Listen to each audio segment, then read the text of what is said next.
आज हम सीखेंगे इंट्रोडक्शन ऑफ मैट्रिक्स। तो देखो मैट्रिक्स होता क्या है, तो चलो मैट्रिक्स को देखते हैं। सबसे पहले मैट्रिक्स क्या होता है, मैंने बोला कि ए कोई अपना मैट्रिक्स है जिसका नाम है A11, A12, A21, A22। बात समझ में आ गई। तो बात आती है सबसे पहले कि मैट्रिक्स के अंदर रो कौन सी होती है और कॉलम कौन सी होती है। तो मैंने बोला जो अपनी हॉरिजॉन्टल लाइन होती है इसको बोलते हैं रो, और जो अपनी वर्टिकल लाइन होती है इसको बोलते हैं कॉलम। बात समझ में आ गई। तो ये हो गई रो फर्स्ट, रो सेकंड, ये कॉलम वन, कॉलम सेकंड। यानी अल्टीमेट अगर मैं बोलूं कि इस मैट्रिक्स का ऑर्डर क्या है, तो इस मैट्रिक्स का जो ऑर्डर है वो है 2 into 2। 2 into 2 ऑर्डर का मतलब क्या होता है दोस्त, रो और कॉलम। यानी ये मैट्रिक्स बना हुआ है वो कितनी रो और कितने कॉलम से बना हुआ है ये हमारे को चेक करना है। तो रो कितनी है इसके अंदर, 2, और कॉलम कितने हैं, 2। तो इसका मतलब क्या है, ये 2 into 2 ऑर्डर का मैट्रिक्स है। जैसे मैं एग्जांपल लिखता हूं, एक मैंने एग्जांपल लिखा, सपोज दैट एग्जांपल लिखा मैंने 2 3 4 5 6 7। ये मैंने एक मैट्रिक्स लिखा और मैंने बोला कि इस मैट्रिक्स में कितनी रो है और कितने कॉलम है। सबसे पहले तो मैंने बोला रो कितनी है इसके अंदर, 1, फिर 2। तो रो है अपनी 2, और कॉलम की बात करें 1 2 3, और कॉलम कितने इसके अंदर दोस्त, कॉलम है इसमें 3। तो मैंने ना ऑर्डर किया, सबसे पहले बात की जाए कि ऑर्डर क्या है इस मैट्रिक्स का। तो इस मैट्रिक्स का ऑर्डर है, इसमें 2 रो है और 3 कॉलम है। यहाँ समझ में आ गया? Yes sir. अब देखिए, तो मैंने बोला अगर आपको पोजीशन बोले कि A11 की पोजीशन क्या है, A11 का मतलब क्या है, इसमें रो कितनी है और कॉलम कितने हैं। बात समझ में आ गई। तो मैंने बोला इस एलिमेंट की पोजीशन है कि पहली रो और पहला ही कॉलम। इसका मतलब क्या है कि पहली रो, तो रो तो ये है हमारी पहली, सही है, फिर कॉलम पहला ये रहा। तो मैंने बोला किस एलिमेंट की बात कर रहा हूं मैं बात कर रहा हूं 2 की। तो इसका आंसर आ जाएगा 2, क्योंकि ये जो 2 है वो पहली रो का और पहले ही कॉलम का एलिमेंट है। अगर मैंने इसी तरीके से बोला, मैंने कहा आप बताइए मुझे A to 2 की पोजीशन क्या है, इसका मतलब क्या है कि इसमें रो कितनी है 2 और कॉलम भी कितनी है 2। तो मैंने बोला दूसरी रो, तो दूसरी रो कहाँ है, ये रही। तो दूसरी रो और दूसरा ही कॉलम, इसका मतलब क्या हो गया, इसका मतलब मैं 6 वाले एलिमेंट्स की बात कर रहा हूं। तो इसका मतलब क्या है, इसके अंदर 2 ही रो है और 2 ही कॉलम है। समझ में आ रहा है। सपोज दैट मैंने एक और लिखा, मैंने बोला A23। इसका मतलब क्या है कि रो दूसरी है और कॉलम कौन सा है। याद रखना है आपको कि पहले आपको क्या लेनी पड़ेगी, रो, क्योंकि रो को हमेशा हम पहले लिखते हैं देन हम कॉलम लिखते हैं। तो रो कितने हैं, तो रो है इसके अंदर 2 और कॉलम है इसके अंदर 3। तो इसका मतलब मैंने क्या बोला, रो दूसरी और कॉलम तीसरा, क्योंकि पहला कॉलम दूसरा कॉलम तीसरा कॉलम। तो किस एलिमेंट की बात कर रहा हूं, मैं बात कर रहा हूं 7 की। इतना समझ में आया? Yes sir. तो अब देखिए, अब हम पढ़ेंगे कि मैट्रिक्स के टाइप कितने होते हैं। तो टाइप्स ऑफ मैट्रिक्स पढ़ते हैं। तो पहला मैट्रिक्स का वो टाइप है वो क्या है, पहला मैट्रिक्स होता है दोस्त जिसको बोलते हैं हम रो मैट्रिक्स। अब रो मैट्रिक्स क्या होगा, तो रो मैट्रिक्स समझते हैं सबसे पहले कि रो मैट्रिक्स क्या है। तो रो मैट्रिक्स की डेफिनेशन की बात हम करें तो डेफिनेशन होती है कि जिसमें नंबर ऑफ रो 1 होगी और कॉलम 2 भी हो सकते हैं, 3 भी हो सकते हैं, 4 भी हो सकते हैं, as per the question requirement. कोई दिक्कत नहीं है। तो मैंने बोला जिसके अंदर रो की संख्या 1 होगी, ये याद रखो कि नंबर ऑफ रो हमारी 1 होगी, बाकी कॉलम उसमें 1 भी हो सकते हैं, 2 भी हो सकते हैं, 3 भी हो सकते हैं, 4 भी हो सकते हैं। समझ में आ रहा है। एग्जाम्पल तो समझते हैं। तो जैसे कि मैंने बोला एग्जाम्पल देखो, समझो एग्जाम्पल क्या है इसका। तो एग्जाम्पल लिया मैंने 1 2 3। इसका मतलब क्या है, अगर मैं इसमें बोलूं इस गिवन मैट्रिक्स में रो कितनी है और कॉलम कितने हैं, तो मैंने बोला रो कितनी है इसके अंदर 1, भाई रो कितनी है इसके अंदर 1, और कॉलम की बात करो तो 1 2 3, 1 2 3, तो कॉलम कितने हैं इसके अंदर 3। इसका मतलब अगर मैंने बोला पहले वाले को क्या बोलते हैं, रो, तो रो कितनी है इसके अंदर, रो है इसके अंदर 1, और जिसके अंदर रो हो अपनी 1 और कॉलम 1 2 3 जितने मर्जी हो सकते हैं उसको हम बोलते हैं रो मैट्रिक्स। इतना समझ में आ गया। तो अल्टीमेट क्या हो जाएगा, तो रो जिसके अंदर 1 होगी उसे बोलते हैं रो मैट्रिक्स, और जिसके अंदर कॉलम जितने मर्जी हो। बात समझ में आ रही है। जैसे अगर मैंने बोला आपको कॉलम मैट्रिक्स क्या होगा, अब कॉलम मैट्रिक्स समझो। तो कॉलम मैट्रिक्स को मैंने बोला कि जिसके अंदर नंबर ऑफ कॉलम 1 हो और रो 1 भी हो सकती है, 2 भी हो सकती है, 3 भी हो सकती है। बात समझ में आ रही है, as per the question requirement. अब मैंने बोला कॉलम मैट्रिक्स, लेकिन कॉलम आपको कितने देखने 1, तो मैंने इसको बोला कि इसका क्या हो जाएगा एग्जाम्पल। अगर हम समझे तो एग्जाम्पल समझो मेरी बात को। तो एग्जाम्पल क्या हो जाएगा इसका, मैंने बोला 1 2 3, सही है, 1 2 3। मैंने एक मैट्रिक्स लिखा, अब इसके अंदर मैं बोला मैंने कॉलम कितने हैं, तो देखो रो कितनी है 1, 2 3, रो तो 3 है इसके अंदर। मैंने बोला मुझे रो से मतलब नहीं है, मुझे क्या करना है, कॉलम मैट्रिक्स करना है। मुझे कॉलम से मतलब है, कॉलम कितने हैं इसके अंदर, कॉलम इसके अंदर एक ही है दोस्त, कॉलम इसके अंदर कितने हैं, एक ही कॉलम है। तो मैंने बोला जिसमें नंबर ऑफ कॉलम अपने एक होंगे, जिसमें नंबर ऑफ कॉलम एक होंगे उसे हम क्या बोलते हैं, उसे बोलते हैं कॉलम मैट्रिक्स। समझ में आ गया? Yes sir. ओके, तो अगला हमारे पास होता है दोस्त स्क्वायर मैट्रिक्स। अब स्क्वायर मैट्रिक्स क्या है, चलो इसको भी समझ लेते हैं। अब स्क्वायर मैट्रिक्स समझते हैं। तो स्क्वायर मैट्रिक्स वो मैट्रिक्स होता है जिसमें number of row is equal to number of column, यानी number of row number of column के इक्वल होगी। जैसे मैंने सपोज दैट बोला, एग्जांपल समझो, मैंने बोला रो इक्वल टू कॉलम, जितनी रो होंगी उतने ही कॉलम होनी चाहिए। जैसे मैंने एग्जांपल लिखा, तो एग्जांपल समझते हैं। तो मैंने बोला भाई दोस्त कि एग्जांपल है 2 3 4 5।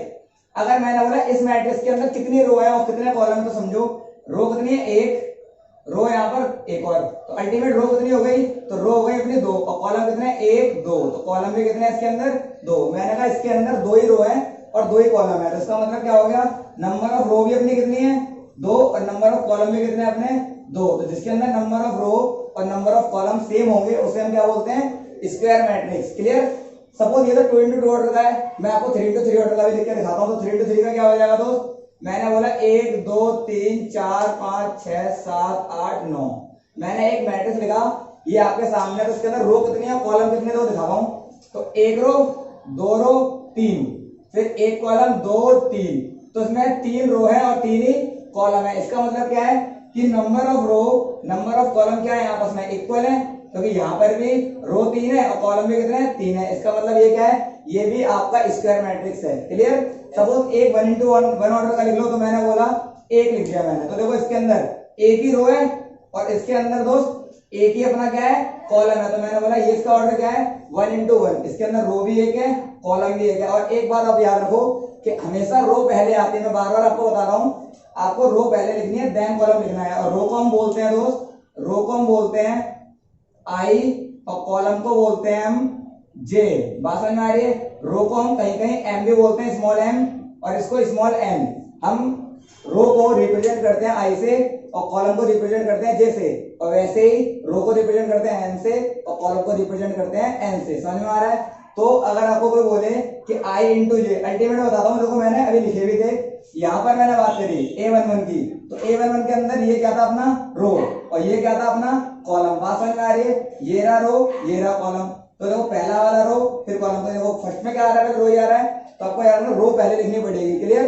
रो into column that is called order. समझ में आया? अब अगला मैट्रिक्स समझो हमारा क्या है, तो अगला मैट्रिक्स होता है स्क्वायर मैट्रिक्स, डन हो गया। अगला मैट्रिक्स होता है हमारे पास स्केलर मैट्रिक्स। तो देखो स्केलर मैट्रिक्स क्या है,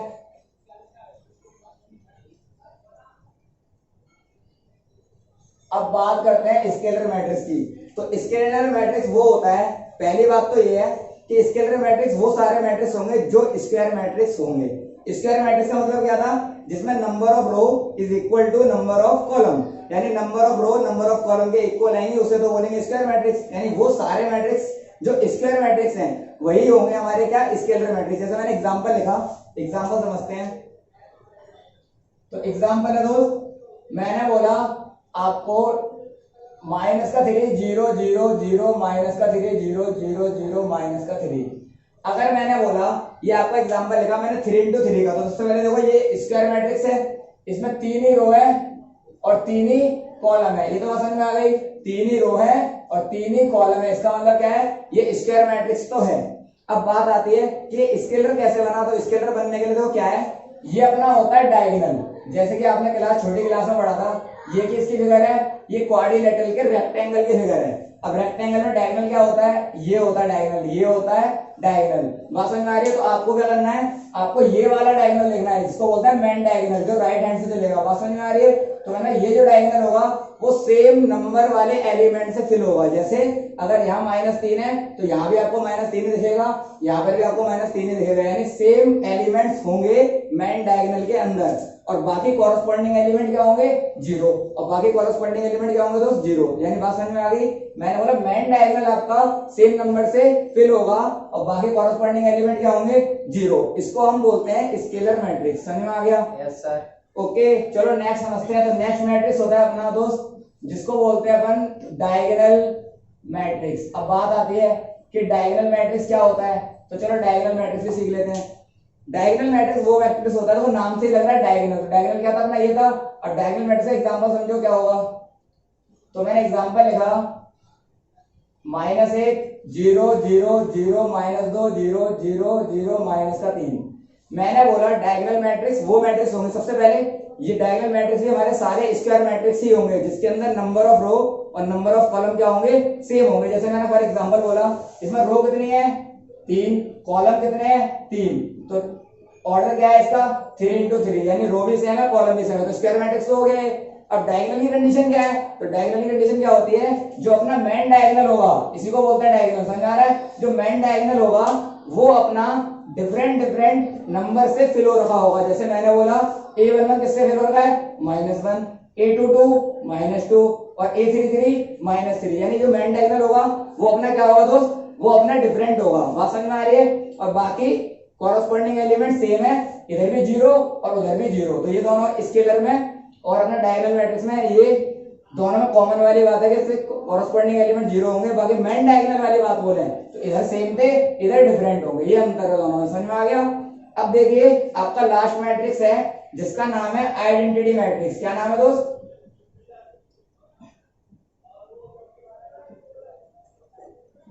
अब आइडेंटिटी मैट्रिक्स क्या होता है, तो आइडेंटिटी मैट्रिक्स नाम से लग रहा है आइडेंटिटी, यानी जिसका मेन डायगोनल, मैंने बोला ये वाले मैट्रिक्स भी अपने क्या होंगे स्क्वायर मैट्रिक्स ही होंगे, तो मैंने बोला जिसका मेन डायगोनल 1 1 से फिल होगा। जैसे मैंने एग्जांपल लिखा, एग्जांपल देखो क्या है, एग्जांपल मैंने बोला 1 0 0 0 1 0 0 0 1, बात समझ में आ गई। तो मैंने बोला जिसका मेन डायगोनल 1 1 से फिल होगा, जिसका मेन डायगोनल 1 1 से फिल होगा उसे हम क्या बोलेंगे आइडेंटिटी मैट्रिक्स। और सेम कंडीशन क्या है, इधर भी कॉरस्पॉन्डिंग एलिमेंट जो उसके बकाया एलिमेंट जो होंगे वो सारे क्या होंगे 0, यानी मेन डायगोनल हमारा फिल होगा 1 1 1 से और बाकी कॉरस्पॉन्डिंग एलिमेंट क्या होंगे 0। बात समझ में आ रही है। अब बच्चे बोलते हैं भैया स्केलर और इसमें दोनों सेम ही लग रहे हैं, यहाँ तो कोई अंतर नहीं है इसके अंदर, तो मैंने बोला अंतर है। मैंने बताया कि अगर हम यहाँ से कॉमन निकालें रो से -3 कॉमन आ जाएगा, यहाँ से भी -3, यहाँ से भी -3, यानी अल्टीमेट आ जाएगा कॉमन -27। तो इनटू में कुछ ना कुछ तो मैट्रिक्स रहेगा ना। जैसे मैंने बोला अगर 3 कॉमन लिया पहले आपने, फिर आपने अगेन 3 कॉमन लिया, फिर आपने अगेन 3 कॉमन लिया, तो ये कितना हो गया -27। और फिर जाकर यहाँ पर क्या बना 1 0 0 0 1 0 0 0 1, फिर बाद में जाकर ये बना ना। तो मैंने क्या बोला आइडेंटिटी में इसमें इनटू में आ रहा है ना 27, मैंने बोला यहाँ पर आइडेंटिटी में आपको कोई भी चीज मल्टीपल में नहीं आएगी। जैसे मैंने बोला इसको हम सीधे बोलेंगे आई, ये अपना आई मैट्रिक्स है और आइडेंटिटी मैट्रिक्स को आई से दिखाते हैं, तो देखो ये तो सेम आ रहा है सही है, लेकिन ये 27 माइनस का ये तो यहाँ पर नहीं आ रहा ना, यानी इतना समझना इसके इनटू में कुछ भी नहीं होगा और स्केलर वाले के इनटू में कुछ ना कुछ हो सकता है, इसलिए हमने बोला वो स्केलर मैट्रिक्स है और ये आइडेंटिटी, तो दोनों सेम नहीं है, दोनों अलग अलग है। बात समझ में आ रही है, क्लियर हो रहा है। तो अब देखिए आइडेंटिटी मैट्रिक्स को आई बोलते हैं, तो हमने किसकी रिवाइज कर लिया। आप मेरी बात को समझ लो, एक बार इसको स्क्रीनशॉट ले लो, फिर मैं आपको रिवाइज करवाता हूँ कि दोबारा से एक बार कौन कौन से मैट्रिक्स हमने पढ़ लिए, कितने टाइप के मैट्रिक्स होते हैं, एक बार स्क्रीनशॉट ले लो, फिर मैं रफ करता हूँ इसको, ठीक है गाइस। ओके अब देखिए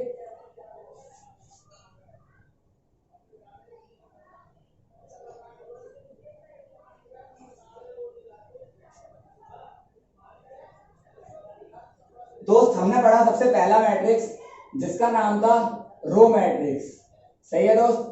अब रो मैट्रिक्स क्या होता है, जिसमें नंबर ऑफ रो इज 1, सही है। मैंने बोला जिसमें नंबर ऑफ रो क्या होंगे सेम होंगे यानी 1 होंगे, और मैंने बोला नंबर ऑफ रो तो होंगे 1 और कॉलम क्या होंगे, कॉलम आर मैनी, कॉलम इसमें हो सकते हैं काफी सारे। बात समझ में आ रही है। अब मैंने बोला कॉलम मैट्रिक्स क्या होता है, तो कॉलम मैट्रिक्स होता है जिसमें नंबर ऑफ इज 1, जिसमें नंबर ऑफ कॉलम कितने होंगे 1 और रो आर मैनी। मैनी का मतलब क्या है, यहाँ पर रो हो सकती है 2 3 4 5 6 इन्फिनिटी कुछ भी हो सकती है, तो मैंने बोला रो के लिए बोल रहा हूँ कितनी भी हो सकती है। आगे आइए, फिर हमने थर्ड पढ़ा था दोस्त जिसका नाम था स्क्वायर मैट्रिक्स। अब स्क्वायर मैट्रिक्स क्या था दोस्त? तो स्क्वायर मैट्रिक्स था जिसमें number of row is equal to number of column, जिसमें नंबर ऑफ रो इक्वल होंगे नंबर ऑफ कॉलम के। कोई दिक्कत नहीं है। अब देखिए मैंने बोला चौथा स्केलर मैट्रिक्स। अब स्केलर मैट्रिक्स क्या था? जिसमें main diagonal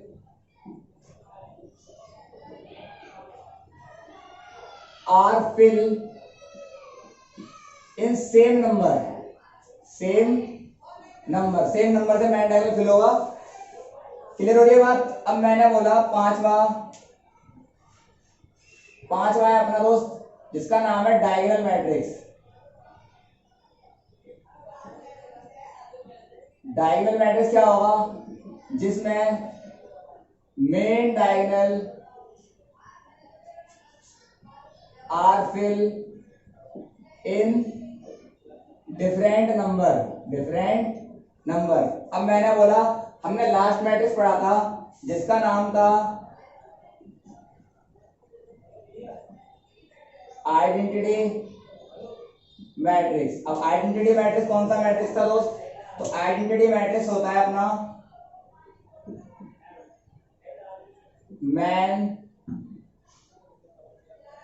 diagonal are fill in 1। इसमें मैन डायगोनल जो होगा वो 1 1 से फिल होगा। क्लियर? अच्छा, एक मैट्रिक्स मैंने आपको लिखाया नहीं था जिसका नाम है जीरो मैट्रिक्स। इतना ज्यादा इंपॉर्टेंट नहीं है लेकिन आप समझ लो, नाम से ही लग रहा है। जिसके अंदर ऑल एलिमेंट्स आर जीरो, जिसमें सारे एलिमेंट क्या होंगे? जीरो होंगे। वही हमारा क्या होगा? जीरो मैट्रिक्स होगा। क्लियर हो रही है बात? तो मैंने बोला ये सारे मैट्रिक्स जो है अपने, कौन से वाले? ये सारे मैट्रिक्स जो है अपने ये वाले, सही है? ये सारे मैट्रिक्स अपने क्या होंगे? स्क्वायर मैट्रिक्स ही इस कंडीशन के अंदर आएंगे। बाकी कोई भी मैट्रिक्स कंडीशन के अंदर नहीं आएगा। बात समझ में आ गई? तो ये सारे अपने क्या होते हैं? स्क्वायर मैट्रिक्स ही होते हैं, बस कंडीशन इनकी अलग अलग है। ओके गाइस, अगली क्लास के अंदर हम एक्सरसाइज शुरू करेंगे एनसीईआरटी की। क्लियर है? 3.1 करेंगे और फिर देखते हैं कि मैट्रिक्स के क्वेश्चन कैसे सॉल्व किए जाते हैं। Okay guys, thank you.